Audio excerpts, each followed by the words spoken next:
على إبراهيم وعلى آل إبراهيم في العالمين إنك حميد مجيد. قال الله تبارك وتعالى في كلامه المجيد: أعوذ بالله من الشيطان الرجيم. بسم الله الرحمن الرحيم. ادعوا ربكم تضرعا وخفية إنه لا يحب المعتدين.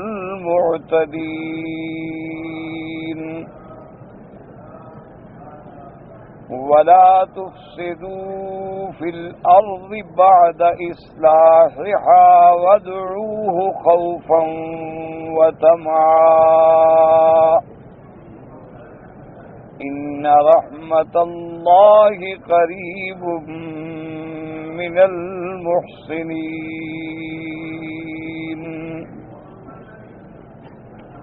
سورۃ الاعراف کی ان آیات مبارکہ میں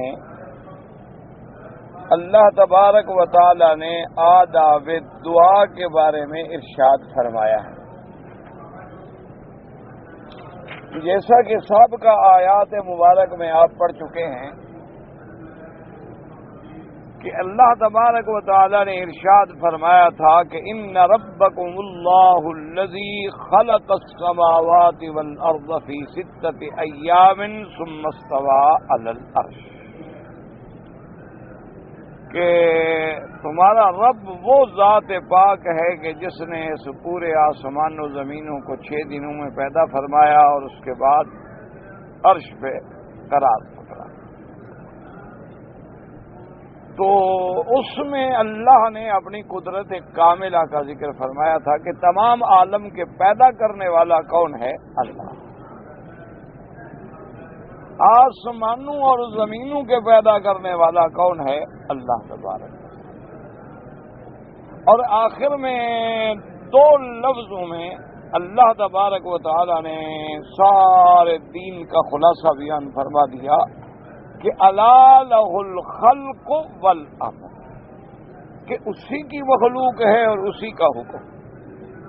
کہ جب ساری کائنات اللہ کی مخلوق ہے، ساری کائنات اللہ کی مملوک ہے، ملک ہے، تو اب اس میں حکم بھی صرف اللہ تبارک و تعالی کا چلے گا. اور وہ پروردگار عالم تبارک اللہ رب العالمین جو ہمیشہ قائم ہے، دائم ہے، ثابت ہے، برکت والا ہے اور تمام جہانوں کے پالنے والا ہے. تو یہ اپنی قدرت کاملہ کا بیان ہے. اب اس کے بعد ہمیں سب سے اہم مسئلہ جو ہے دعا کا وہ ذکر فرمایا کہ بھئی جب ساری کائنات کا مالک وہ ہے تو مانگو بھی اسی سے. دیکھو نا، اگر ایک آدمی مالک ہی نہیں ہے تو اس سے کیا مانگو؟ مثلا آپ مجھ سے آ کے کہیں کہ جی ہمیں 1 لاکھ ریال چاہیے، میں تو 1 لاکھ کا مالک ہی نہیں، تو مانگنے کا کیا مطلب؟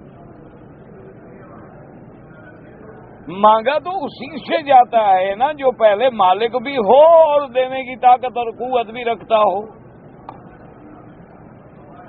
اسی لیے جب حدیث مبارک میں آتا ہے کہ اشعری قبیلے کا، اشعریین کا ایک وفد آیا سرکار دو عالم صلی اللہ علیہ وسلم کی خدمت میں مدینہ منورہ میں، اور وہ اس لیے آئے کہ حضور کی خدمت میں آ کے اپنی فاقہ مستی کا حال بیان کریں گے کہ حضور ہم پر بڑا غربت کا دور ہے، فاقہ ہے، کوئی چیز ہمارے پاس کھانے کی نہیں، مہربانی کریں بیت المال سے ہماری امداد کریں. تو جب وہ وفد مدینہ منورہ میں پہنچا، حضور صلی اللہ علیہ وسلم کی خدمت میں حاضر ہوا تو اتفاق کی بات ہے کہ یہ آیات نازل ہوئی تھی کہ وما من دابۃ فی الارض الا علی اللہ رزقها، کہ کوئی جاندار، کوئی زمین پہ چلنے والی چیز ایسی نہیں جس کا رزق اللہ نے اپنے ذمے نہیں رکھا ہو. کہ کائنات کا ذرہ ذرہ جو ہے اس کا رازق اللہ تبارک و تعالی. اب آپ اللہ کی مخلوق کو شمار کریں تو شمار ہی نہیں کر سکتے.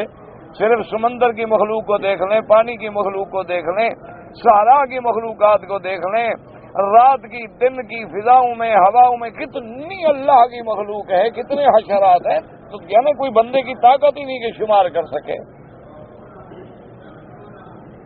اچھا پھر خدا کی قدرت دیکھیں کہ ہر مخلوق کا رزق خوراک الگ ہے۔ دیکھو نا، جو بندہ کھاتا ہے وہ شیر تو نہیں کھاتا نا، اور جو آپ کے گھوڑے اور گدھے اور خچر اور بیل اور جانور کھاتے ہیں وہ آپ تو نہیں کھاتے۔ جو مچھلیوں کی غذا ہے وہ جانوروں کی غذا تو نہیں ہے، اور جو جانوروں کی غذا ہے وہ مچھلیوں کی غذا نہیں ہے، اور جو مچھلیوں کی غذا ہے وہ پرندوں کی غذا نہیں۔ اور پھر ہر پرندے جو ہیں ان کی اپنی اپنی غذا ہے، کوئی بڑے ہیں، کوئی درمیانے ہیں، کوئی چھوٹے سے ہیں۔ اسی طرح دنیا میں آپ دیکھ لیں کہ کتنے چرند ہیں، پرند ہیں، حشرات الارض ہیں، کیڑے ہیں، مکوڑے ہیں، کیا دنیا کی کتنی مخلوق ہے، ہر کسی کا رزق بھی الگ ہے۔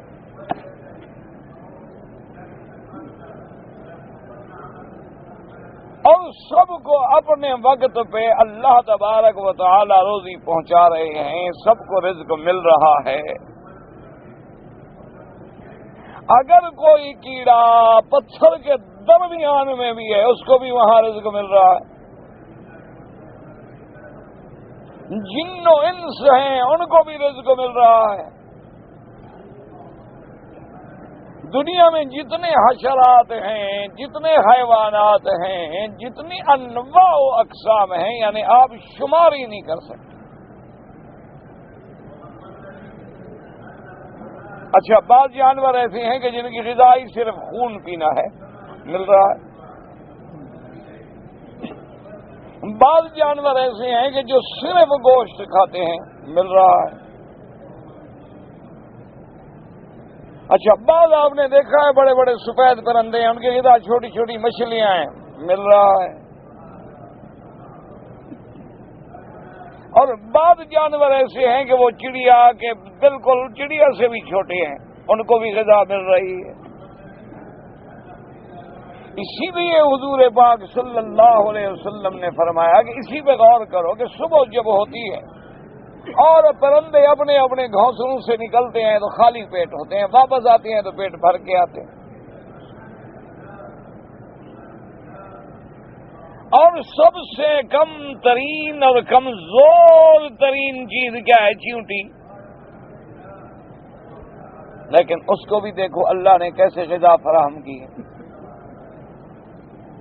اور پھر اس کے غذا پر آپ اگر نظام عالم پہ یعنی غور کریں، صرف اس چیونٹی پہ غور کریں تو آپ حیران ہوں گے کہ اس کا کتنا نظم ہے۔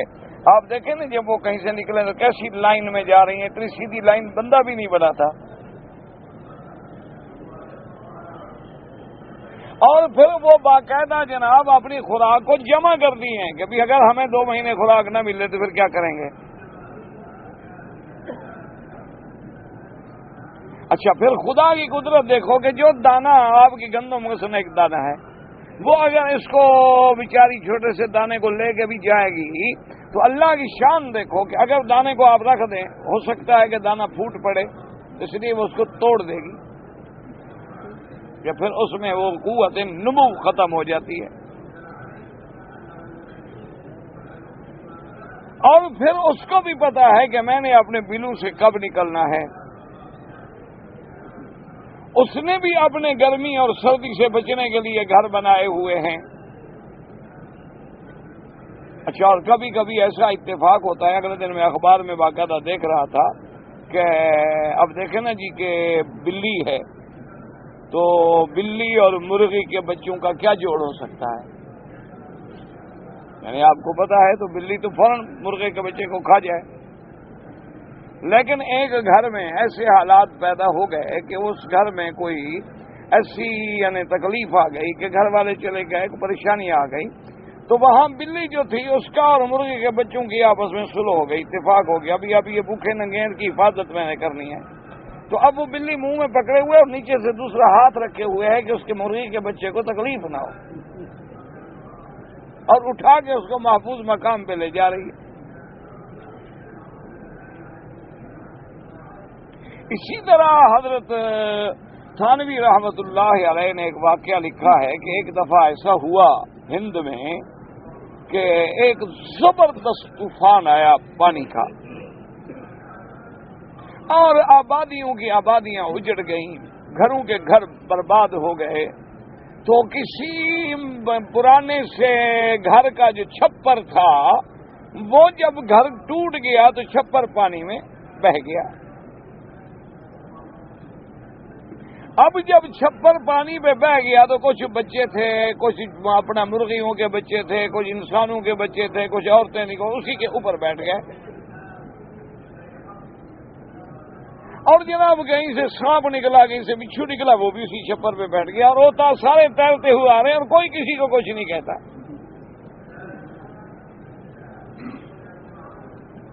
یعنی کتنا سفر کر کے وہ دریا میں، اس سمندر میں تیر رہے ہیں، اس سیل میں، طوفان میں تیر رہا ہے وہ چھپر، اس پہ بندہ بیٹھا ہے، بندوں کے بچے بیٹھے ہوئے ہیں، مرغیوں کے بچے بیٹھے ہوئے ہیں، بلی کے بچے بیٹھے ہوئے ہیں، سانپ بیٹھے ہوئے ہیں، بچھو بیٹھے، سب بیٹھے ہوئے ہیں، لیکن مجال ہے کہ ایک دوسرے کو نقصان پہنچائے، سب کو اپنی جان کی پڑی ہوئی ہے۔ تو انہوں نے فرمایا کہ اس دن مجھے قرآن کی آیت سمجھ آئی کہ جب قیامت ہوگی، یوم یفر المرء من اخیہ وامہ وابیہ وصاحبتہ وبنیہ لکل امرئ منہم یومئذ شأن یغنی، کہ وہ ایسا دن ہوگا کہ اللہ تبارک و تعالی معاف کرے، دوست دوست سے بھاگے گا، بیوی خان سے بھاگے گی، باپ بیٹوں سے بھاگے گا، بیٹے باپ سے بھاگیں گے، سب ہر آدمی اپنی اپنی میں پڑا ہوگا، دوسرے کا ہوش بھی نہیں ہوگا۔ میں نے کہا دیکھو اپنی میں پڑے ہوئے ہیں، کسی کو کسی کا ہوش نہیں، ورنہ سانپ ہو اور بندے کو ڈسے نا، بچھو ہو اور ڈنگ نہ مارے، بلی ہو اور جناب مرغی کے بچوں کو نہ کھائے، لیکن اپنی پڑی ہوئی ہے کہ ہم تو خود ڈوب رہے ہیں، چھوڑو کسی اور کو کیا کھانا ہے، پہلے اپنی جان تو بچائیں نا، کھانے کا تو پھر فکر کریں۔ تو جب انہوں نے آئے اور سرکار دو عالم صلی اللہ علیہ وسلم نے، میرے محبوب نے، محبوب کائنات نے جب یہ آیت پڑھی کہ وَمَا مِن دَابَّةٍ فِي الْأَرْضِ إِلَّا عَلَى اللَّهِ رِزْقُهَا، دابہ کا معنی ما يدب علی الارض، ہر وہ چیز جو زمین پہ چلنے والی ہے، چوپائے ہیں، حیوان ہیں، جانور ہیں، جو چیزیں سب کا رزق ذمہ داری اللہ نے اپنے اوپر خود لے لی ہے، ورنہ اللہ پہ تو کچھ واجب نہیں۔ اسی لیے فرماتی ہیں کہ ان اللہ هو الرزاق ذو القوة المتین، اور کسی جگہ اللہ فرماتے ہیں یرزق لمن یشاء بغیر حساب، اور کسی جگہ فرماتے ہیں وَيَرْزُقُهُ مِنْ حَيْثُ لَا يَحْتَسِبُ، اللہ فرماتے ہیں میرے بندے میں تجھے ایسی جگہ سے رزق دیتا ہوں تیرے گمان میں بھی نہیں ہوتا، تیرے فہم میں بھی نہیں ہوتا، تیرے تخیل میں بھی نہیں ہوتا، تیرے تصور میں بھی نہیں ہوتا کہ مجھے یہاں سے بھی کچھ ملے گا۔ اور اسی طرح پھر علماء نے لکھا ہے کہ اگر آپ غور کریں کہ رزق کے مسئلے میں بندہ جس چیز کا زیادہ محتاج ہے، اللہ نے وہ چیزیں عام بھی کر دی، اور وہ چیزیں بغیر کسی محنت کے، بغیر پیسے کے بندے کے لیے مہیا کر دی، کہ بندہ ہوا کے بغیر زندہ نہیں رہ سکتا۔ دیکھو ہوا ہر وقت موجود ہے، بس اللہ ہوا موجود، بندہ پانی کے بغیر زندہ نہیں رہ سکتا، اللہ نے پانی کے انتظام کر دیے، زمینوں میں سے پانی، دریاؤں میں پانی، نہروں میں پانی، بارشوں سے پانی، پہاڑوں کے اوپر سے برف پگھلے تو پانی، جس چیز کا بندہ محتاج ہے اللہ پاک نے وہ اس کو مہیا کر دی ہے، اللہ پاک نے اس کو رزق دے دیا۔ اور پھر کائنات کے مالک کا یہ انصاف دیکھیں کہ رزق کے معاملے میں اللہ کبھی یہ نہیں فرماتے کہ مسلمان ہے، ماننے والا ہے، میرا اس کو رزق دے دو، اور یہ کافر ہے، مجھے نہیں مانتا، اس کا رزق بند کر دو، نہ فرمایا بندہ ہے، مخلوق ہے، بس میرا بندہ ہے، مخلوق ہے، میں نے پیدا کیا ہے، نہیں مانتا دفعہ ہو، اپنی قیامت میں سزا بھگتے گا۔ ہم نے دنیا کا جو نظام بنایا ہے وہ سب کو ملے گا اور سب فائدہ اٹھائیں گے. تو صحابی نے جب یہ آیت مبارک سنی، حدیث مبارک میں آتا ہے حضور کو ملنے کے بعد اجازت لے لی، اور جب مسجد نبوی سے نکلے تو ساتھیوں نے پکڑ لیا. انہوں نے کہا عجیب آدمی، ہم تمہیں لائے تھے کہ حضور پاک سے کچھ مانگنا ہے اور تم چپ کر کے چلے گئے، بات ہی نہیں کی. اس نے کہا بات سنو کہ جب میں آیا تھا تو حضور یہ آیت مبارک پڑھ رہے تھے کہ ہر چاندار، ہر زمین پہ چلنے والے کا رزق اللہ کے ذمے ہے. تو جب ہر جانور کا رزق بھی اللہ کے ذمے ہے، ہم جانوروں سے تو برے نہیں ہیں نا، ہمارا رزق بھی اللہ کے ذمے، اللہ ہمیں دے گا، مانگنے کی کیا ضرورت. اور پھر جب وہ دینے پہ آتے ہیں نا، اللہ اکبر، پھر آدمی سوچ بھی نہیں سکتا، تصور بھی نہیں کر سکتا. اس لیے سیدنا ابراہیم الخلیل علیہ الصلاۃ والسلام فرماتی ہے کہ انعام ایامی، میرے سب سے بہتر دن، میرے سب سے آرام کے دن وہ تھے جو میں نے آگ میں گزارے. اب سوچیں، آگ میں، آپ ذرا آگ میں کھڑے تو ہوں نا، صرف ایک تھوڑا سا پاؤں رکھ کے دیکھ لیں، آگ کے اندر ہیں، اور فرماتے انعام ایام، سب سے بہتر دن. کیوں؟ فرمایا کہ جنت کے کھانے آ رہے ہیں. ہم جناب برد و سلام میں بیٹھے ہوئے ہیں، رحمت میں بیٹھے ہوئے ہیں، ہر چیز جنت سے آ رہی، اور جنت کے کھانوں کا کون مقابلہ کر سکتا ہے. اس لیے اللہ تبارک و تعالیٰ کا ارشاد ہے کہ ہر چیز کا رزق جو ہے وہ اللہ کے ہاتھ میں، چونکہ مخلوق جو اسی کی ہے، حکم بھی اسی کا ہے اور رازق بھی اسی. تو جب سب چیزوں کا رازق بھی اللہ ہے، مالک بھی اللہ ہے، خالق بھی اللہ ہے، تو پھر مانگنا بھی تو اسی سے ہو نا جس کے پاس کچھ ہو. اسی لیے بعض تاریخوں میں لکھتے ہیں کہ ایک کوئی شاعر تھا، ادیب تھا، ایک بادشاہ کے پاس آیا کہ جاؤں گا سوال کروں گا. اتفاق سے وہ وقت جو ہے نماز کا تھا، اور نماز کے بعد بادشاہ دعا مانگ رہے اللہ سے. اور جب فارغ ہوئے تو پوچھا کہ ہاں بھائی آپ کیسے آئے تھے؟ اس نے کہا ابا جی کسی کام کے لیے آیا تھا، لیکن میرا کام ہو گیا ہے، اب کہنے کی ضرورت ہی نہیں ہے. نے کہا بھائی کیسا کون سا کام تھا کہ بغیر کہنے کے ہو گیا؟ اس نے کہا جناب میں آیا تھا کہ آپ سے کچھ مانگوں گا، اور میں نے دیکھا ہے کہ نماز کے بعد آپ خود کسی سے مانگ رہے تھے، تو جب آپ بھی مانگنے والے ہیں تو میں اسی سے کیوں نہ مانگوں، پھر آپ سے مانگنے کی کیا ضرورت ہے؟ جب بادشاہ ہو کر آپ بھی تو اور سے مانگ رہے ہیں تو آپ بھی تو میری طرح محتاج ہوئے، تو پھر میں اس سے کیوں نہ مانگوں جس سے آپ مانگ رہے ہیں. اس لیے میرا کام ہو گیا بس، اور مجھے کچھ نہیں چاہیے. تو اب ان آیات مبارک میں سمجھیں کہ اللہ تبارک و تعالی نے ہمیں مانگنے کے بارے میں آداب سکھلائے. فرمایا ادعوا ربکم تضرعا وخفیا انہ لا يحب المعتدین. اللہ فرماتے ہیں اپنے رب کو پکارو زاری سے اور آہستگی سے. اللہ تبارک و تعالیٰ نہیں پسند فرماتے حد سے گزرنے والوں کو. اب یاد رکھو کہ لفظ دعا جو ہے اس کا کیا معنی ہے؟ یہ تو عام لفظ ہے نا، ہمارے اردو میں بھی عربی میں بھی ہر آدمی کہتا ہے بھائی آپ دعا کرو، آپ دعا کرو. تو دعا کا معنی علماء نے لکھا، ایک تو دعا کا معنی ہے مطلقاً اللہ کا ذکر کرنا، یہ بھی دعا یاد کرنا، یہ دعا. اور ایک دعا کا معنی یہ ہے کہ اپنی حاجت اللہ سے مانگنا، یہ بھی دعا ہے. یا تو ایک تو ہے کہ ہم کوئی چیز مانگتے ہیں اللہ سے کہ یا اللہ ہمیں اولاد عطا فرما، اللہ ہمیں رحمت عطا فرما، شفا، یہ دعا ہے مانگنا. اور ایک یہ ہے کہ مطلقاً ذکر جو ہے اللہ کا ذکر کر رہے ہو، قرآن پڑھ رہے ہو، نماز پڑھ رہے ہو، عبادت کر رہے ہو، یہ بھی دعا ہے. اب ان دونوں چیزوں میں آداب سیکھیں، جس کے آداب کے بارے میں اللہ نے 2 لفظوں میں خلاصہ بیان کر دیا۔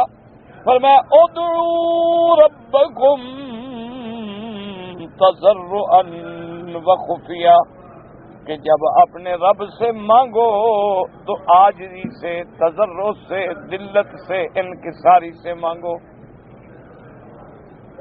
دعا مانگنے کا طریقہ آج کل جتنا رواج بن گیا ہے، یہ دعا پڑھی تو جاتی ہے لیکن دعا مانگی نہیں جاتی۔ یاد رکھو، مسئلے کو سمجھو، ایک ہے دعا پڑھنا اور ایک ہے دعا مانگنا۔ کیا مانا؟ ہم نے کتاب اٹھا لی، ربنا آتنا فی الدنیا حسنۃ فی الآخرۃ حسنۃ وقنا عذاب النار، تو پڑھ رہے ہیں، یہ دعا مانگنا نہیں ہے، یہ تو دعا پڑھنا ہے۔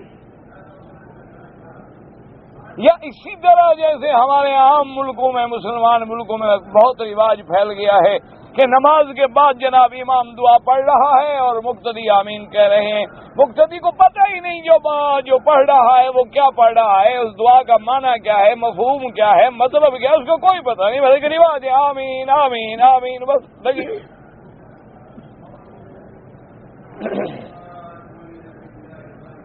اور کبھی کبھی تو یہ عالم بھی ہوتا ہے کہ وہ امام بھی بیچارے مسجدوں کے، دیہاتوں میں میرے جیسے اکثر جاہل قسم کے لوگ ہوتے ہیں، ان کو خود بھی دعا کا ترجمہ نہیں آتا، بس یاد کی ہوئی ہے،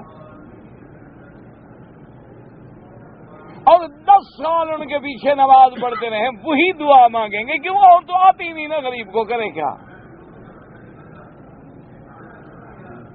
وہ جو 2-3 دعائیں اس نے رٹی ہوئی ہیں، این نماز کے بعد بس وہی دعا ہوگی، اور جہاں اس نے سانس نکالا ہے نا وہی سانس نکالے گا، یعنی سکتے اور وقف میں بھی فرق نہیں آتا۔ تو یہ دعا پڑھنا ہوتا ہے، یہ دعا مانگنا نہیں ہوتا۔ یاد رکھو، ایک ہے دعا پڑھنا کہ آپ طواف میں کتاب لے لیتے ہیں، اللہم اللہم ان ھذا البیت بیتک والحرم حرمک، کوئی پتہ نہیں اس کو کیا کہہ رہا،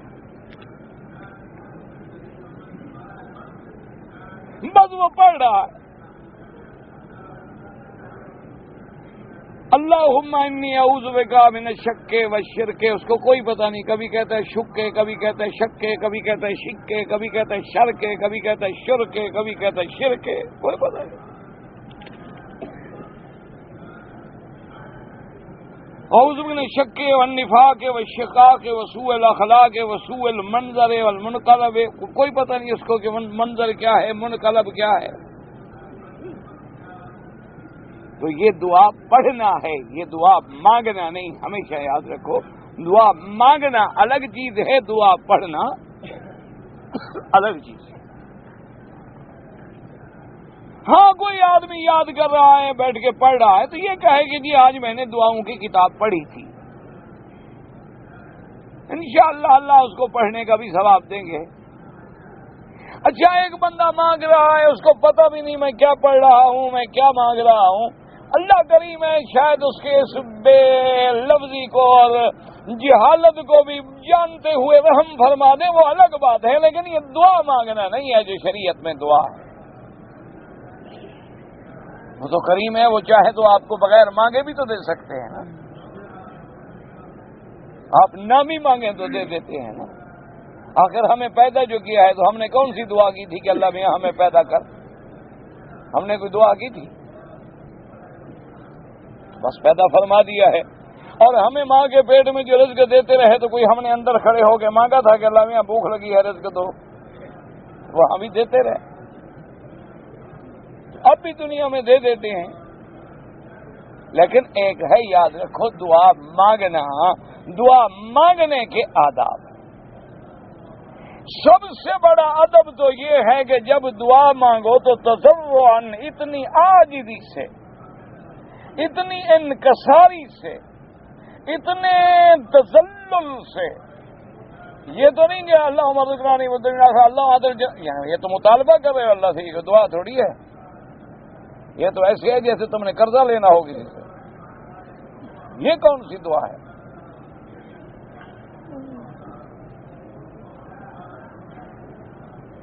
یہ تو یعنی مطالبے والی بات ہے. جیسے مثلا میں آپ کو کہوں اچھا جی مجھے 10,000 ریال بھی دے دیں, اچھا مجھے کپڑے بھی دے دیں, اچھا مجھے گاڑی بھی لے کے دے دیں. یہ تو مانگ رہا ہوں, یہ مطالبہ کر رہا ہوں, یہ دعا ہے. یہ کون سی دعا ہے؟ یہ مطالبہ ہے, یہ دعا نہیں. دعا وہ ہوتی ہے جس میں تضرع ہو, عاجزی ہو, انکساری ہو, تذلل ہو, اور بالکل بے بسی ہو اور بے کسی ہو, اور بالکل بدن کانپ رہا ہے, آنسو بہ رہے ہیں, اور دل اور زبان موافقت کر رہے ہیں, اور بندہ گڑ گڑا کے, میرے محبوب نے فرمایا اگر رونا نہیں بھی آ سکتا تو رونے والی شکل تو بناؤ.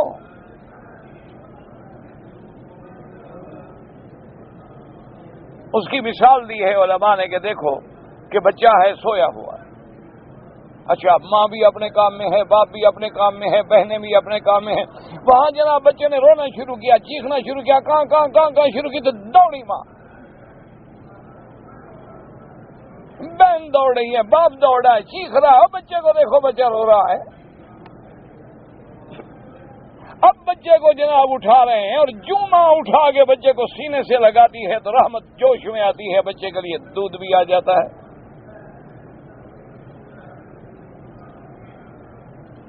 تو مانگنے کا مطلب یہ ہوتا ہے, جیسے ایک اللہ والے کا بزرگوں نے تاریخ میں ایک واقعہ لکھا ہے کہ ایک اللہ والے تھے, بڑے سخی تھے, اور آخری بیماری تھی جس میں وہ فوت ہو گئے. بیماری کے ایام میں کچھ علماء کو بزرگ کچھ صالحین ان کو دعا کرنے کے لیے آئے. وہ بیٹھے ہوئے تھے کہ ایک بچے نے آواز لگائی, بھی حلوہ بیچ رہا تھا, کوئی حلوہ, فرمایا بلاؤ اس کو. بچہ آ گیا, کہا بھائی تمہارے پاس حلوہ؟ نے کہا جی حلوہ. کیسے دیتے ہو؟ جی اتنے روپے کا کلو دیتا ہوں. فرمایا اچھا اتنا وزن کر کے سارے جتنے مہمان بیٹھے ہیں سب کو کھلاؤ. اب سخی آدمی تو یہ برداشت نہیں کرتا نا کہ کوئی گھر میں آئے تو خالی جائے. بھائی کچھ نہیں, پانی پلا دو. ایک آدمی غریب ہے بیچارہ, اس کے پاس روٹی ہے نہیں تو آپ کو کہاں سے کھلائے؟ پانی پلا دو. پانی بھی نہیں ہے تو ہنس کے بول لو, یہ صدقہ تو کر سکتے ہو نا. تو نے کہا بھی سب کو کھلاؤ. اس نے سب کو کھلا دیا, وہ جتنا تھا 1 کلو 2 کلو سارا تقسیم ہو گیا. جب کھا لیا تو اس نے کہا کہ حضرت پیسے؟ انہوں نے کہا پیسے تو نہیں ہیں.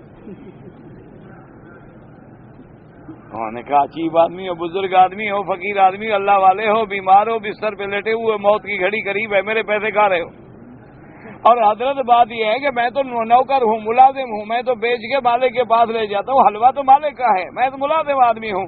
اور جب میں واپس جاؤں گا اور حساب کر کے پیسے نہیں دوں گا, وہ تو مار کے میری چمڑی ادھیڑ دے گا. انہوں نے کہا بیٹا تم بھی سچ کہتے ہو, لیکن میں بھی جھوٹ نہیں بول رہا, پیسے نہیں ہیں, کیا کروں؟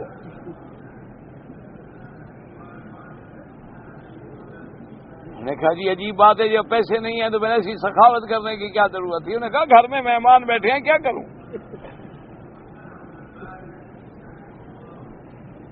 اب پہلے تو بچے نے سمجھا کہ شاید میرے ساتھ مذاق کر رہے ہیں. جب اس کو یقین ہو گیا کہ یہ تو مولوی صاحب ٹھیک کہہ رہے ہیں, پیسے تو ہے نہیں, کے بعد نے رونا شروع. او جناب بچے نے فریاد شروع کر دی. انہوں نے کہا مجھے تو مالک مار کے چمڑی ادھیڑ دے گا. حضرت آپ کہتے ہیں پیسے نہیں ہیں, اور خدا کی قدرت ہے ملنے والے بھی سارے غریب فقیر, ان کے پاس بھی پیسے نہیں ہیں, کہاں سے کوئی دے دے؟ تو مفسرین نے, مورخین نے, تاریخی واقعہ ہے, وہ قرآن و حدیث کا واقعہ نہیں ہے, لیکن ایسے واقعات اللہ کے آگے تو بعید نہیں ہے. ایسے واقعات حدیث میں بھی تو گزر چکے ہیں نا کہ اللہ نے سونے کے فراش بھی اوپر سے آسمان سے گرائے تو پیغمبر نے جلدی جلدی چادر میں لپیٹنے شروع کیا. اب اتنے ہو گئے کہ اٹھا نہ سکیں. تو اللہ پاک قادر ہیں. تو اب جناب تھوڑی دیر گزری تو اوپر سے پیسے گرنے لگ گئے. جب پیسے گرنے لگے تو آپ نے فرمایا کہ اچھا بھائی جتنے تمہارے پیسے ہیں اٹھا لو. تو اسی پہ بزرگوں نے فارسی میں لکھا ہے کہ تا نگریت حلوہ کودا کے حلوہ فروش ابر رحمت کی درایت اندر بجوش, کہ وہ حلوے والا بچہ جب تک رویا نہیں رحمت کو بھی جوش نہیں آیا. تو اس لیے دعا مانگنے کا طریقہ یہ ہے کہ تضرع ہو, عاجزی ہو, اور بالکل اللہ کے آگے گڑ گڑا کے اور اپنے عجز کا اعتراف کر کے, اور بالکل. اور دوسری شرط کیا ہے کہ خفیتاً ایسی دعا ہو کہ بس بندے اور اللہ کو پتا ہو. بس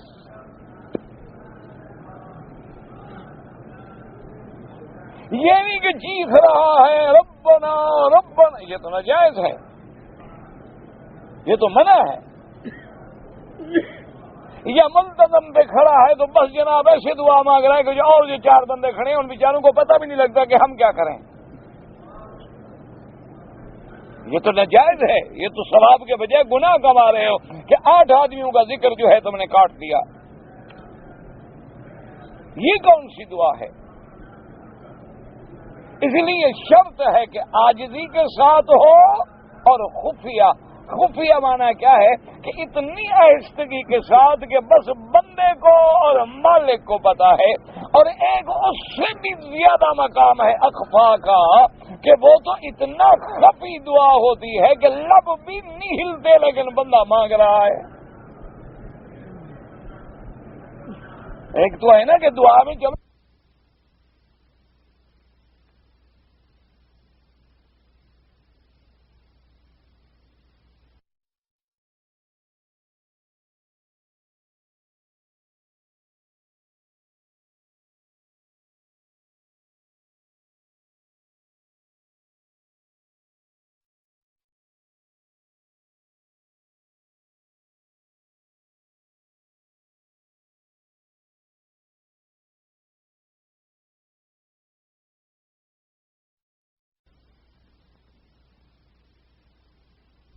زبان بھی نہیں ہلتی لیکن دعا ہے۔ قد نرى تقلب وجهك في السماء فلنولينك قبلة ترضاها۔ اللہ نے فرمایا میرے مدنی صلی اللہ علیہ وسلم، میرے حبیب میرے محبوب محمد مصطفیٰ صلی اللہ علیہ وسلم، تحقیق ہم نے دیکھ لیا تیرے چہرے کا آسمانوں کی طرف اٹھنا جھکنا ہم سمجھ گئے۔ آپ ہم سے کعبہ مانگنا چاہتے ہیں تو ہم آپ کو وہی کعبہ دیتے ہیں جو آپ کا محبوب ہے۔ فَوَلِّ وَجْهَكَ شَطْرَ الْمَسْجِدِ الْحَرَامِ، اب اپنے رخ کو کعبے کی طرف پھیر لیں۔ اللہ فرماتے ہیں صرف آپ چہرہ اٹھا رہے ہیں، جھکا رہے ہیں، زبان بھی نہیں ہل رہی، لفظ بھی نہیں ہے، لیکن اللہ سمجھ گئے میرا محبوب کیا مانگتا ہے۔ تو ایک یہ بھی دعا ہے۔ اسی لیے قرآن نے صفت بیان کی اپنے پیغمبر حضرت زکریا علیہ السلام کی، اذ نادى ربه نداء خفیا، کہ وہ میرا بندہ جس نے اپنے رب کو پکارا لیکن آہستگی سے، کہ رات کی تاریکی ہے، تہجد کی گھڑی ہے، کوئی سننے والا نہیں ماں سوا اللہ کے، لیکن پھر بھی آہستہ آہستہ اپنے رب کے آگے گڑ گڑا رہے ہیں کہ مہربانی کر میرا مولا مجھے بھی بچہ عطا فرما دے۔ یہ ہے دعا۔ اسی لیے لکھا ہے کہ حضرت سیدنا زکریا علیہ السلام جب بی بی مریم کے پاس آئے، بی بی صاحبہ مکان بند ہے، دروازے پہ تالے لگے ہوئے ہیں، کھڑکیاں بند ہیں، ہر چیز بند ہے۔ اب بی بی صاحبہ کی خدمت میں جب دروازہ کھول کے وجد عندہا رزقا، دیکھا تو بی بی صاحب کے پاس کھانے کی سب نعمتیں، پھل فروٹ سب نعمتیں موجود ہیں۔ اب حضرت زکریا حیران ہوئے کہ دروازہ بند ہے، کھڑکیاں بند ہیں، تالا لگا کے گیا ہوں، خود میں نے تالا کھولا ہے، یہ اندر کون پہنچا گیا؟ چلو اگر بندہ بھی پہنچا جائے، لیکن یہ تو وہ پھل ہیں جن کا موسم بھی نہیں اور اس ملک میں ملتے بھی نہیں، یہ کہاں سے آ گئے؟ اس لیے حیران ہوئے۔ قال یا مریم انا لک ھذا، اب اللہ کے پیغمبر نے پوچھا کہ بی بی مریم یہ کہاں سے آئے تیرے پاس؟ قالت هو من عند اللہ ان اللہ یرزق من یشاء بغیر حساب۔ بی بی نے جواب دیا کہ پیغمبر گھبراتے کیوں ہو، یہ میرے اللہ کی طرف سے آئے ہیں اور کون دے سکتا ہے، اور اللہ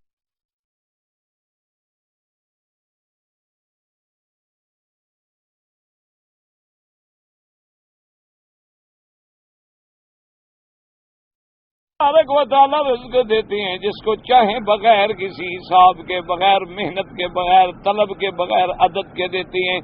اب جب یہ نعمت دیکھی تو ہنالک دعا زکریا ربہ، دیکھ کے اب چوٹ لگی. یہ ہوتی ہے دعا کہ فوراً پیغمبر کے دل میں خیال آ گیا کہ مولا اگر بغیر موسم کے پھل لا سکتے ہیں تو مجھے بھی تو بغیر موسم کے بیٹے جیسا پھل مل سکتا ہے. یہ دعا ہوتی ہے. اس لیے کسی بزرگ کی خدمت میں ایک آدمی گئے اور جا کے عرض کیا کہ حضرت میرے لیے دعا کریں. آپ نے فرمایا بابا دعا کو بازار میں تو بکتی نہیں, میں تمہیں خرید کر کے بھیجوا دوں. یہ جیسے ہمارے یہاں رواج ہوتا ہے نا جی, اکثر لوگ ملتے ہیں اچھا جی مجھے دعاؤں میں یاد رکھنا, یعنی یہ بھی ہمارے ذمہ ڈیوٹی ہے. تو ہم تم نوکر ہو, تم مجھے دعاؤں میں یاد رکھو. تم کیوں نہ یاد رکھو, ہم کیوں یاد رکھیں بھائی. اچھا ہم کس کس کو یاد رکھیں گے؟ ایک رواج ہے, بس ایک رواج بن گیا. اچھا حضرت مانا یہ ہوتا ہے بھی تم دعا کرو, میں بھی دل سے دعا کروں. یہ دعا وہ ہوتی ہے جو دل سے نکلتی ہے. ان بزرگوں نے کہا کہ میرا بھائی سنو, اگر دعا لینی ہے تو کوئی ایسا کام کرو کہ کسی اللہ والے کو ایسی خوشی پہنچاؤ کہ اس کے دل سے خود بخود دعا نکلے. اور اگر بد دعا لینی ہے تو کسی اللہ والے کو دکھاؤ تاکہ وہ اٹھتے بیٹھتے تمہیں بد دعا کرے. دعا تو وہ ہوتی ہے. اسی لیے لکھا ہے کہ جب شیخ الہند رحمت اللہ علیہ, اللہ اکبر, اسیر مالٹا جب آپ کو دریائے شور بھیجا, بعبور دریائے شور کی سزا ملی, تو حضرت مدنی رحمت اللہ علیہ آپ کے شاگرد تھے, تو آپ نے بھی خود جرم کر لیا تھا کہ مجھے بھی استاد کے ساتھ بھیجا جائے. کبھی استاد اکیلے نہ جائے. اور وہ جناب ٹھنڈا ملک تھا اور ٹھنڈا علاقہ تھا, اور وہاں یعنی وہ ایک اتنا بڑا جزیرہ ہے کہ کوئی بندہ وہاں سے نکل نہیں سکتا. یعنی یا تو بحری جہاز میں نکلے, ہوائی جہاز میں نکلے, اور وہ تو حکومت کے ہوتے ہیں, بندے کے اپنے تو ہوتے نہیں. اچھا جب بحری جہاز بھی نہ ہو, ہوائی جہاز بھی نہ ہو, تو کدھر نکلو؟ وہ جدھر سمندر ہے اور درمیان میں وہ جزیرہ ہے, وہ جا کے قیدی کو چھوڑ دیتے, یہاں رہو جی, چلو جہاں جانا ہے جاؤ. کہاں جائے؟ وہی جھوپڑیاں ہیں, ان کے کنٹرول ہے, پولیس تھی, نظام تھا, لیکن اپنا پھرتے رہو, کھاؤ پیو, جو کچھ کرو, اپنا کاشت کرو, پھل بناؤ, سبزی بناؤ, کچھ بناؤ, جیسے گزارا کرو. جا سکتے نہیں, نکل سکتے نہیں. تو عین سردیوں کا زمانہ تھا, اور شیخ الہند رحمت اللہ علیہ کا بڑھاپا تھا, اور پانی گرم کرنے کا کوئی راستہ نہیں تھا, اور اجازت نہیں ہوتی تھی کسی قیدی کو کہ رات کو آگ جلائے. دن میں جلاؤ, کھانے شانا پکا لو, جو کچھ کرو, لیکن رات کر جاؤ. کبھی شاید ایک دوسرے کو آگ لگا دیں, فساد کر دے, تنگ آ جاتا ہے نا آدمی, کدھر جاؤں. تو اب جناب حضرت شیخ کے لیے حضرت مدنی رحمت اللہ علیہ صبح جب تہجد کے لیے حضرت اٹھتے اور پانی طلب کرتے وضو کے لیے, تو جو پانی آپ پیش کرتے تو وہ پانی جو ہے تقریباً تازہ ہوتا, ٹھنڈا نہیں ہوتا. تو ایک دن گزر گیا, 2 دن گزر گئے, 4 دن گزر گئے, 10 دن گزر گئے. شیخ نے پوچھا یہ پانی کیسے ٹھیک ہو جاتا ہے؟ آگ تو جلتی نہیں رات کو. اچھا اگر دن میں پانی گرم کر کے رکھا جائے تو وہ تو ہو نہیں سکتا کہ ساری رات ٹھنڈک کے اندر ٹھنڈا نہ ہو. تو وجہ کیا تھی کہ حضرت مدنی کیا کرتے تھے کہ وہ پانی کا لوٹا جو تھا مٹی کا, پانی کا بھر کے لوٹا سینے کے نیچے رکھ کے اوپر کپڑا ڈال کے یوں رات کو بیٹھے رہتے تھے کہ میری گرمی سے, بدن کی گرمی سے جتنا کم از کم تازہ تو ہو جائے گا نا, بوڑھے آدمی ہے, سردی تو نہیں لگے گی. تو یہاں پورے نشان پڑ گئے.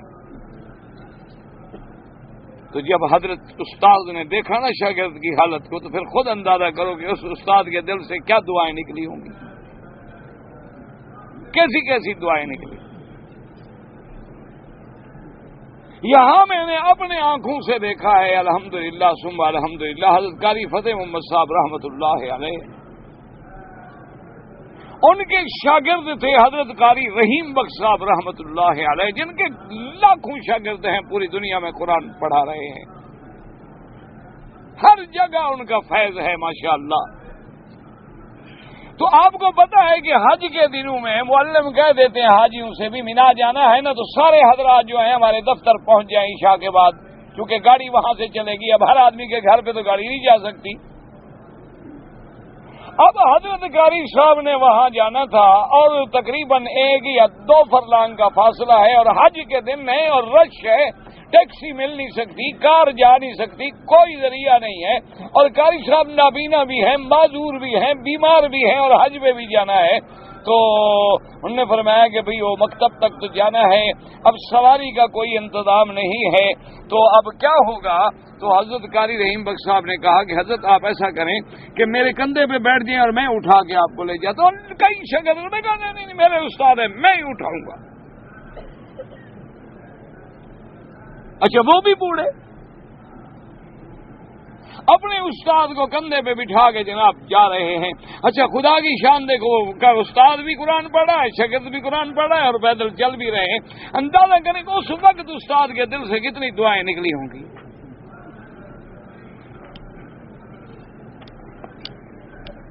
کہ بھی اس عالم میں کہ جس بندے نے مجھے کندھے پہ اٹھایا ہوا ہے،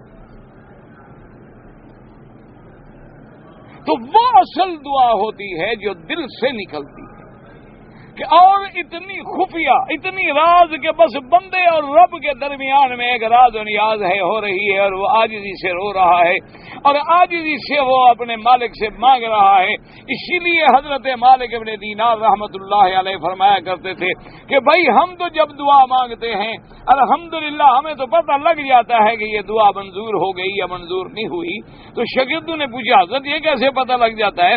فرمایا جب دعا مانگتے ہوئے لذت آ رہی ہو مانگنے میں اور بدن اللہ کے ڈر سے تھر تھر کانپ رہا ہو اور بال کھڑے ہو جائیں اور آنسو بہ رہے ہوں اور دل اور زبان آپس میں موافقت کر رہے ہوں اور مانگنے میں لذت مل رہی ہو، تو سمجھ جاتے ہیں کہ رحمت آ گئی، مالک ہماری دعا منظور فرما لے۔ اور اگر ہم دعا مانگ رہے ہیں وقلب لاہن، دل غافل ہے، دعا مانگے اللہ میاں ہمیں نعمت عطا فرما، اللہ میاں ہمیں جنت عطا فرما، اللہ میاں ہمیں فلاں، پتہ کوئی نہیں میں کیا مانگ رہا ہوں، دل غافل ہے، دل کسی طرف ہے، بر زبان تسبیح ہو در دل گاؤ خر، جیسے بزرگوں نے لکھا ہے کہ ہمارا حال تو وہ ہوتا ہے کہ زبان پہ تو ہوتا ہے سبحان اللہ سبحان اللہ سبحان اللہ، اور دل میں ہوتا ہے یارو کھوتی میں نے کھڑی کی تھی اس کا کیا بنا؟ دل میں کھوتی ہے، زبان پہ سبحان اللہ ہے، تو منظور کیا ہو؟ نماز میں جو ہی حضرت کھڑے ہوئے نا اللہ اکبر، ہاں یار اس دوست کے پاس بھی جانا تھا، چلو جلدی جلدی پڑھو، ہاں میں جانا ہے میں نے۔ یہ کون سی نماز ہے؟ اللہ تبارک و تعالی رحمت فرمائے، اس لیے حکم ہے۔ اسی لیے حدیث مبارک میں آتا ہے کہ بعض صحابہ نے جب زور زور سے پکارا تو حضور نے فرمایا انکم لا تدعون صمن ولا غائبا، خبردار کیوں چیخ چیخ کے پکار رہے ہو؟ تم اس رب کو تو نہیں پکارتے جو بہرا ہو، جو دور ہو، جو نہ سنتا ہو، تم تو اس پروردگار کو پکار رہے ہو جو تمہارے دلوں کی آواز کو بھی سنتا ہے، تمہارے آنکھوں کی خیانت کو بھی جانتا ہے، پھر پکارنے کی اور چیخنے کی کیا ضرورت ہے؟ ہاں صرف بعض مقامات یاد رکھو ایسے ہیں جہاں اللہ نے خود جہر کا حکم دیا ہے۔ یاد کیا مانا؟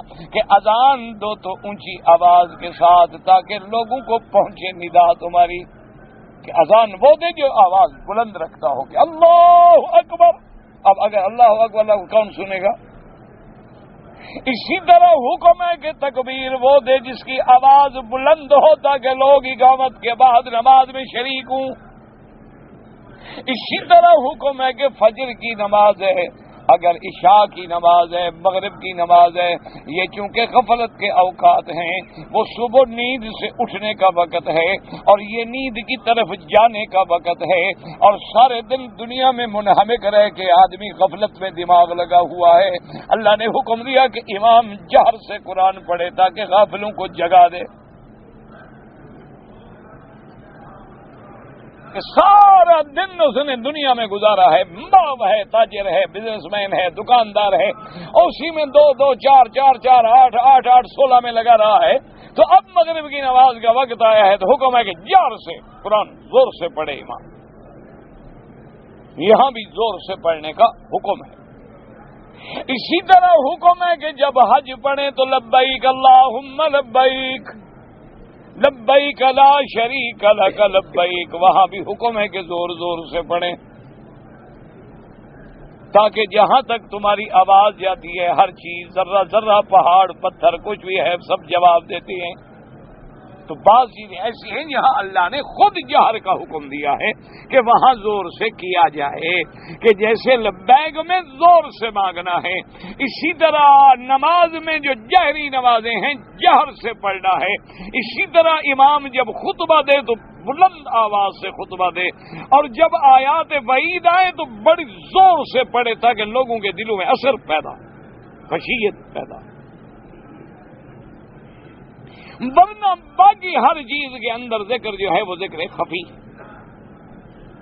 اسی لیے بعض علماء یا بعض اولیاء اللہ ذکر بالجہر بھی کراتے ہیں، ان کے ہاں ذکر ہوتا ہے لیکن زور سے ہوتا ہے، گو وہ جائز ہے، لیکن علماء اور اولیاء نے لکھا ہے کہ یہ مبتدی کے لیے ہے۔ کیا مانا؟ جو ابھی ابھی نئے آئے ہیں اس طرف، ان کو ذکر جہر اس لیے کراتے ہیں کہ ان کی غفلت جو ہے وہ ٹوٹے، ضرب لگے اور جاگیں غفلت سے، اور جب وہ مراحل طے ہو جاتے ہیں، وہ مبتدی جو ہے وہ اپنے اس مرحلے سے نکل جاتا ہے، تو اب ذکر خفی ہوتا ہے کہ بیٹھے ہیں اور بالکل اس کے اور اللہ کے درمیان میں ہے، اور کبھی کبھی تو یہ ہوتا ہے کہ وہ مراقبے کی کیفیت میں کچھ مانگ بھی نہیں رہے، بس غور کر رہے ہیں اس کی رحمت پہ۔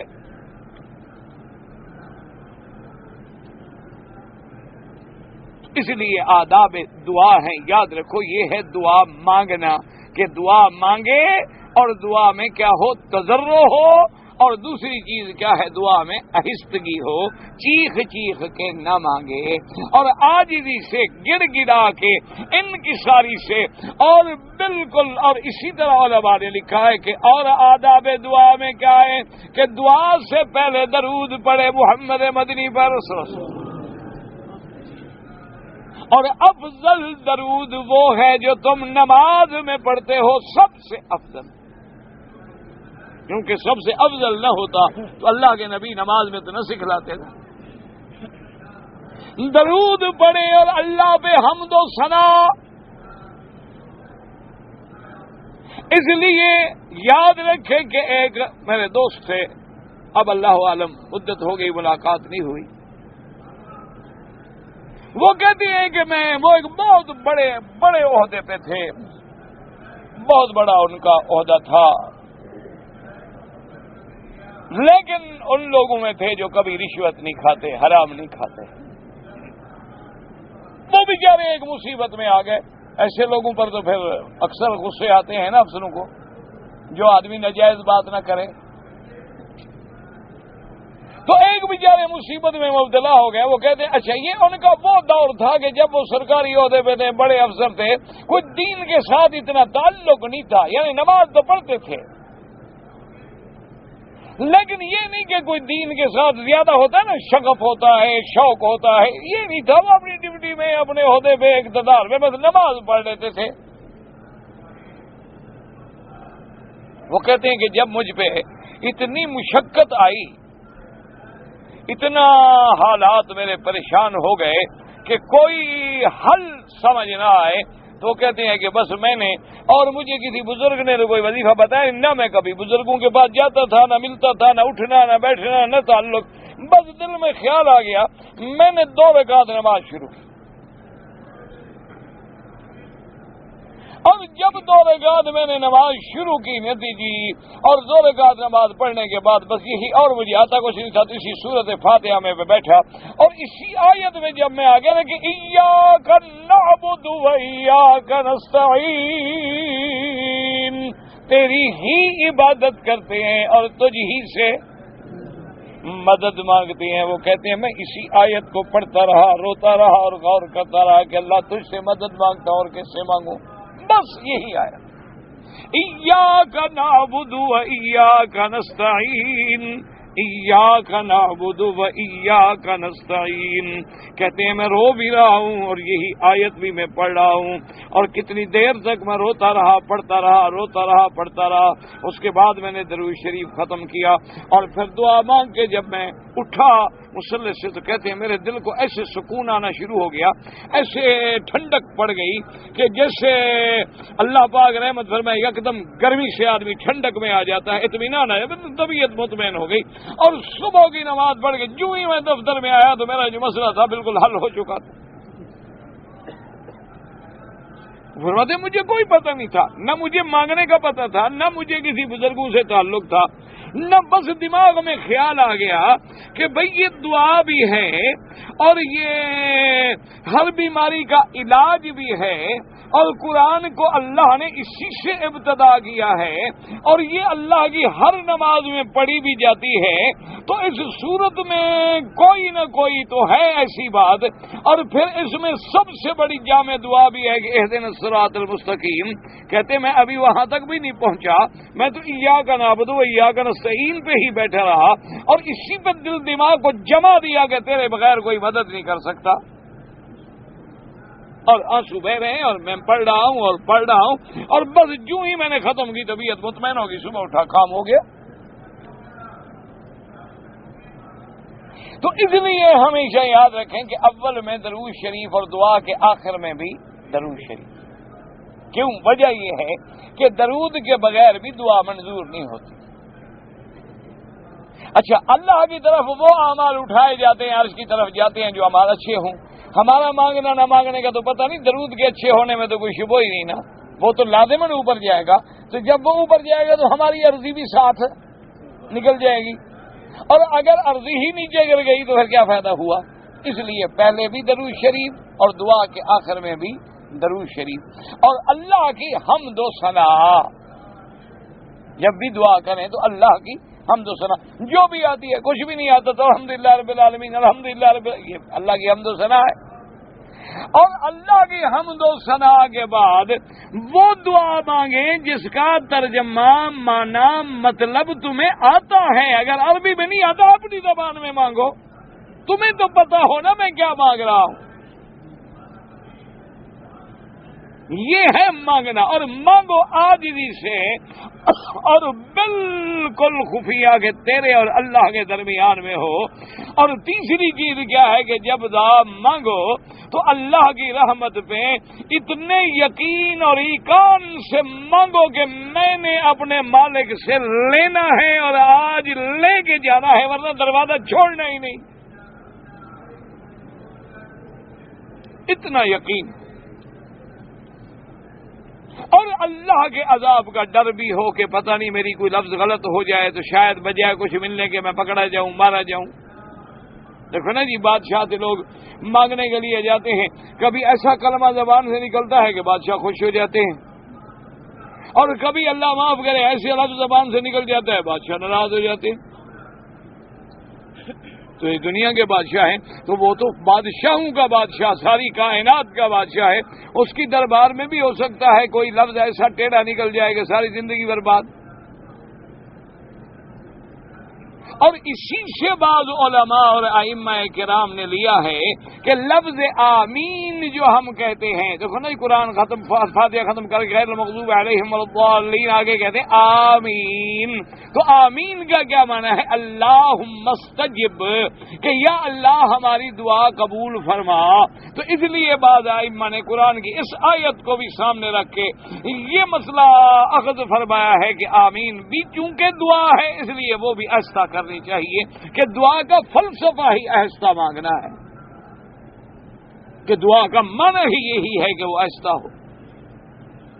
اسی لیے بعض ائمہ کرام جو ہیں وہ آمین کے جہر کے قائل نہیں ہیں, بلکہ وہ آمین کو بھی آہستہ کہنے کے قائل ہیں. اس لیے وہ کہتے ہیں یہ دعا ہے, اور مطلق دعا میں اللہ کا حکم یہ ہے کہ آہستہ مانگو. اور اسی طرح یاد رکھیں کہ کبھی کبھی جو دعا ہے نا جی کہ سارے مل کے مانگ لیں, اخلاص سے مانگ لیں، کیوں جماعت ہے اور جماعت کے برکات ہیں اور جماعت پہ اللہ کی رحمت ہوتی ہے۔ لیکن یہ ہر نماز کے بعد جو پابندی سے ہمارے ہاں رواج ہے، ایک دعا، پھر دوسری دعا، پھر تیسری دعا، پھر ایک آدمی پڑھ رہا ہے اور دوسرا آمین کہہ رہا ہے، اور اس کے بعد پتہ بھی نہیں کہ پڑھنے والا کیا پڑھ رہا ہے اور کہنے والا کیا کہہ رہا ہے۔ وہ تو ایک مثال ہے نا، ایک جلسے میں ہم گئے، آج سے 2-3 سال پہلے کی بات ہے، پتہ نہیں یاد نہیں آ رہا جگہ کون سی تھی، وہ جلسہ تھا، بہت بڑی کانفرنس تھی، بڑے بڑے علماء آئے ہوئے تھے، تو وہاں بڑی مشکل سے یعنی بڑے بڑے لوگ جو تھے ان کو 10 منٹ 5 منٹ 10 منٹ 5 منٹ کا ٹائم مل رہا تھا کہ سب کو پورا کرنا ہے، ٹائم ہے نہیں تو کیا کریں غریب۔ تو آگے 2-4 آدمی بیٹھے تھے، جب وہ کوئی مولوی تقریر شروع کرنا جی تو نعرے پہ نعرہ، نعرہ تکبیر اور نعرہ فلان اور نعرہ فلاں۔ قاسمی صاحب میرے ساتھ بیٹھے تھے، میں نے کہا یار یہ کون بندے، میرے تو واقف نہیں تھے نا، میں نے کہا یہ کون بندے ہیں؟ میں نے کہا حضرت یہ کرائے پہ آئے ہوئے ہیں نعرہ مارنے کے لیے۔ اچھا میں نے قاسمی صاحب اتنا بڑا خود خطیب آدمی، میں نے کہا مذاق کر رہے، مذاق کیا ہے اس کا؟ انہوں نے کہا اچھا آپ دیکھ رہے ہیں جہاں جو نعرہ مار رہے ہیں نعرہ مارنے کی جگہ بھی ہے؟ بھائی نعرے کا بھی تو کوئی وقت ہوتا ہے نا، اب یہ تو نہیں کہو کہ یزید بڑا بہادر تھا کہ نعرے تکبیر، اب یہ کیا علاج ہے؟ وہ ہمارے ایک یعنی کہنے میں ادب احترام میں ایک چچا تھے، ان کو ہم چاچا چاچا کہتے تھے، فوت ہو گئے، بہت بڑے لوگوں میں سے تھے، تو اس کے بارے میں ہمارے ایک مولوی صاحب تھے، وہ کہا کرتے کہتے تھے یہ تمہارا چاچا جو ہے نا یہ بڑا عجیب آدمی ہے۔ میں نے کہا کیسے؟ اس نے کہا خدا کی قدرت ہے، حضرت حسین کی شہادت بیان کرو تو یہ تمہارا چاچا روتا رہتا ہے، اور کہو یزید بڑا بہادر تھا پھر بھی روتا رہتا ہے، ہمیں پتہ نہیں اس کو رونے کی عادت پڑ گئی ہے، کیا بنا ہے؟ یعنی تعریف کرو تو رو رہا ہے، شکایت کرو تو رو رہا ہے، اس کو سمجھاؤ کسی ایک بات میں تو رویا کرے نا اللہ کا بندہ۔ میں نے کہا بزرگ ہے کیا ہم کیا سمجھیں، ہم تو بچے تھے۔ تو اس لیے ہمیشہ یاد رکھیں کہ دعا مانگو، پہلے درود پڑھو، اللہ کا حمد و ثنا بیان کرو، پھر جو مانگنا چاہتے ہو وہ مانگو، اور اس لفظوں میں مانگو جس کا تمہیں بھی پتہ لگے کہ میں کیا مانگ رہا ہوں، اور جب مانگو تو گڑ گڑا کے عاجزی سے تضرع سے، اور اگر آنسو بہہ آئیں تو پھر سبحان اللہ، تو اللہ کی کرم ہے، اگر دل میں رکت پیدا ہو جائے اور آنسو نکل پڑیں تو پھر تو سبحان اللہ۔ اس لیے مانگنے کے بھی آداب ہوتے ہیں، اور اس کے بعد جناب یاد رکھیں کہ تیسری چیز کیا ہے، اللہ کی رحمت پہ یقین ہو، اپنے گناہوں کا خوف ہو، اور جب دعا ختم کرو تو درود پاک پہ ختم کرو، اور جو دعا مانگو اگر عربی کی بھی دعا ہے تو پہلے اس کے معنی کو سمجھو، کسی سے پڑھو کہ کیا مانگ رہے ہو، کیا چیز ہے، کیا چیز کہہ رہے ہو، اس میں پھر اللہ اثرات پیدا فرماتے ہیں۔ اور دعا میں چیخو نہیں، دعا میں ایسے لفظ جو ہیں زور زور سے نہ پکارو، اور پھر دوسری بات یاد رکھیں کہ دعا میں حد سے نہ گزرو۔ کیا معنی؟ ایسی دعا مانگو نعوذ باللہ جو شریعت کے بھی خلاف ہو، کہ اللہ میاں فلانا بندہ مر جائے، اس کی بیوی خوبصورت ہے، میں شادی کروں۔ اب یہ کوئی دعا تو نہیں نا۔ یا یہ دعا مانگو کہ یہ دو بھائی جو ہیں نا جی خدا کرے ان میں جھگڑا ہو جائے، یہ قطع رحم کی دعا مانگ رہے ہو، یہ شریعت کے خلاف ہے۔ اچھا یہ دعا مانگو کہ اللہ میاں قیامت والے دن مجھے بھی نبیوں کے والے مقام عطا ہو، تم نبی ہو گے، نبی والا مقام تمہیں عطا فرما دے۔ کیوں عطا فرما دے؟ نبی کا مقام نبی کے ساتھ، صدیق کا مقام صدیق کے ساتھ، شہید کا مقام شہید کے ساتھ، یہ تو تجاوز ہے، حد سے گزرنا ہے۔ ایسی چیز مانگنا کہ جس کے تم شریعت میں مستحق نہیں ہو۔ یا یہ دعا مانگے انسان نعوذ باللہ کہ اللہ تبارک و تعالی رحمت کرے، ساری دنیا کے پیسے چھین کے تمہیں دے دے، یہ کوئی دعا ہے؟ اس لیے ہمیشہ یاد رکھیں یہ بھی حد سے گزر جانا ہے۔ وہ دعا مانگے جو شریعت کے خلاف نہ ہو، اور وہ دعا مانگے جو شریعت کے حکم کے مطابق ہو۔ اور دوسری بات علماء نے لکھا ہے کہ جب دعا مانگے تو تمام امت محمد مصطفیٰ کے لیے صلی اللہ علیہ وسلم، کیونکہ جب تم سب کے لیے دعا مانگتے ہو تو اللہ کی رحمت زیادہ جوش میں آتی ہے۔ اللہ سے دعا مانگے آپ ہمارے لیے، ہم آپ کے لیے، کہ اللہ ہمیں دعا مانگنا بھی خود سکھلا دیں، اس کے آداب بھی ادا فرما دیں، اور اس کے مانگنے کے وقت جو کیفیت ہے جس پہ اس کو رحم آتا ہے وہ کیفیت بھی خود پیدا فرما دیں، اور ہمارے ان ٹوٹے پھوٹے لفظوں کو اپنی رحمت کے ساتھ قبول فرما لیں۔ اس کی وجہ یہ ہے نا جی کہ جب آدمی کی توجہ نہ ہو تو پھر دعا کیا مطلب؟ اس لیے حضرت شاہ جی رحمت اللہ علیہ فرماتے تھے، وہ کہتے تھے کہ کچھ جماعتیں ایسی ہیں کہ وہاں آدمی تقریر کرے نا تو بڑا بڑا خطیب بن جاتا ہے کہ وہ مقرر کو بڑی داد دیتے ہیں کہ مقرر جب بات کیا سبحان اللہ، بس مقرر تو چھڑے گا نا پھر۔ اور کچھ لوگ ایسے ہوتے ہیں کہ 2-3 نعرے بھی لگا لیتے ہیں۔ انہوں نے کہا بعض جماعتیں ایسی ہیں ماشاءاللہ کہ مقرر کا رخ جو ادھر ہے اس کا رخ ادھر ہے، یعنی آدمی جو تقریر کر رہا ہے وہ ادھر بیٹھا ہوا ہے، وہ ادھر رخ ہے، وہ ادھر دیکھ رہا ہے، وہ ادھر دیکھ رہا ہے۔ اچھا وہ اگر سبحان اللہ کہتے ہیں، یہ تو بدعت ہے، سبحان اللہ میں کیوں کہوں؟ اچھا ابھی کوئی نعرہ تکبیر کا وقت ہے، انہوں نے کہا جی نعرہ تکبیر کیوں، تقریر میں